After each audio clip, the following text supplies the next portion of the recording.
Number 3, Ohio State has beaten everybody by 24-plus points. Brady, I'm going to start with you on this one because you're going to be on the field for this game as Wisconsin comes in off that loss to Illinois. Ohio State's a 14-point favorite at home. And Wisconsin's back-to-back weeks on the road, so that's tough to do. But you look at this rushing attack for Wisconsin, it's different than really anything Ohio State's seen so far this year for a couple of reasons. That base personnel, 2 running backs, 1 tight end, 2 wide receivers. Wisconsin runs more of that than any other team in the Big Ten. Ohio State's defense, they've seen 7 snaps of it so far this year. That's it. An extra offensive lineman down in this area of the field, around the goal line, red zone, short yardage. Again, Wisconsin, more so than any other team in the Big Ten. Ohio State's only seen that look 1 time this year. So it's tough for Ohio State's defense to prepare for not only the Heisman Trophy runner and Jonathan Taylor, but an offensive attack that's kind of exotic. You don't really see this type of rushing attack anymore, and you don't really hit in practice anymore. So it's hard to get ready for this sort of physical game that Wisconsin plays when it's hard to practice for it. All that being said, I just don't think this offense for Wisconsin can keep up with the pace of Ohio State's. I think you look at the biggest mismatch on the field, it's Ohio State's wide receivers on the outside versus Wisconsin's secondary. Those guys are the supreme athletes, they're the better athletes. This offensive line for Ohio State's done a good job protecting Justin Fields. That's where the mismatch is going to be. The big plays down the field to Chris Olave and the rest of the wide receivers for Ohio State. Justin Fields has continued to get better and better and better, and that's where I feel like Ohio State's going to walk away with this one. Cover the 14? Oh, yeah. Okay. Chip?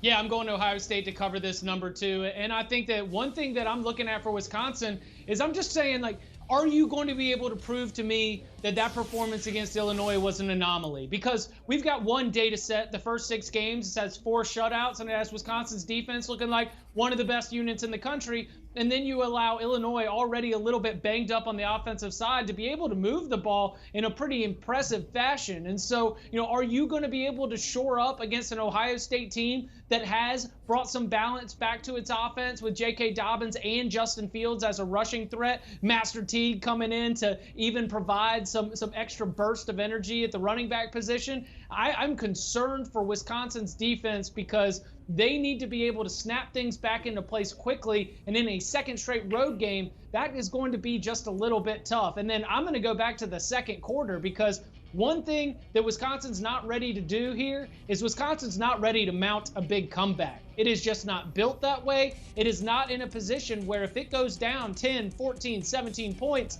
I'm going to be looking at the Badgers to be able to come back. And the way that Ohio State's offense has played in the second quarter, getting a feel for opponents early in the game and then striking and exploding just before halftime, doubling down on the other side of halftime. The middle 8, as everyone says, last 4 minutes second quarter, first 4 minutes of the third quarter, I feel like Ohio State is going to put this away. And while they might not be covering at the end of the first quarter, while they might not be covering in the middle of the second quarter, I do think they'll be up by 20, 21 points by the time we get to the middle of the third. Okay, so both Chip and Brady like Ohio State to cover that 14 points at home.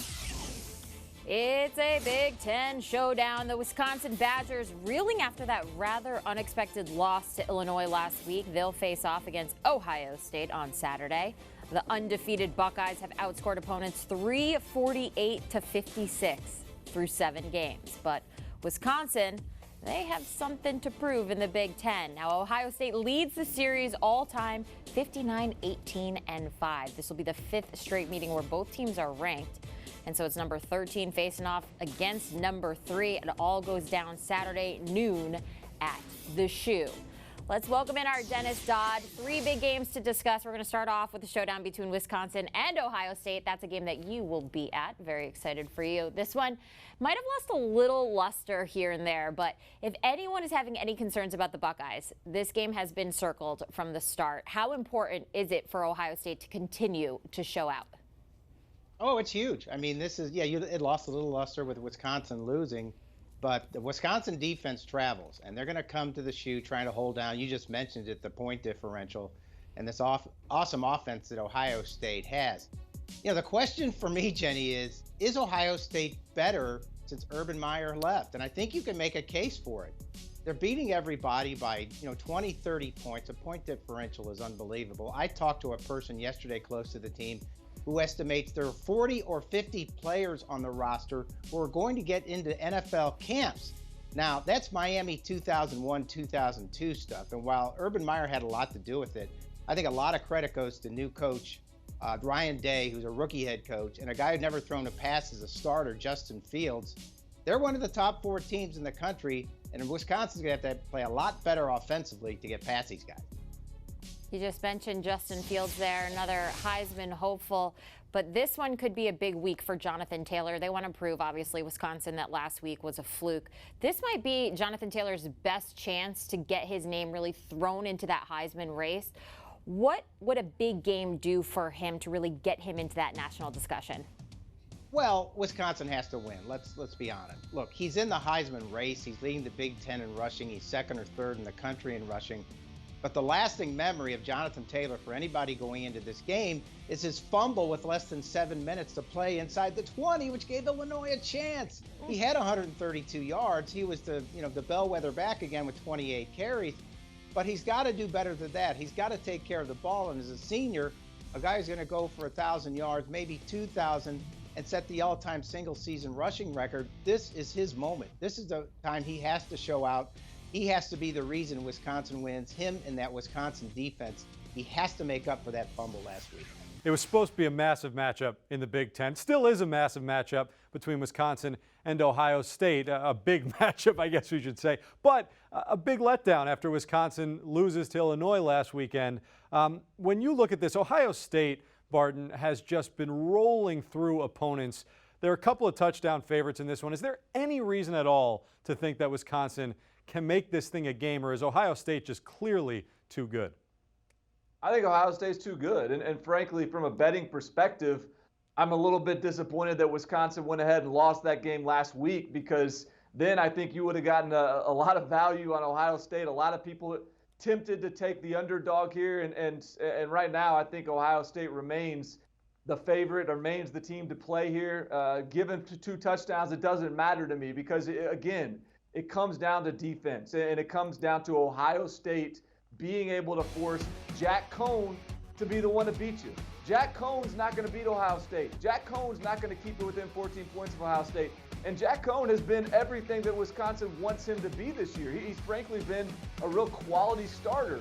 And yet, I think Ohio State's defensive front is good enough to make Wisconsin one-dimensional. That's what no other team has been capable of doing. And so I think when that moment comes, Ohio State's going to capitalize. And you can lean on that Ohio State offense all you want. You can limit them. You can slow them down. There's going to be a quarter or two maybe where they're not as effective as you want them to be, but then Justin Fields is going to pop off a 40-yard run. Then he's going to hit a long ball to one of his talented wide receivers. Then J.K. Dobbins is going to take off. There's just so many ways Ohio State can beat you in the big plays. And so I just think there's too many weapons on both sides of the football. Wisconsin's a really good football team, but the talent isn't there to keep this within 2 scores.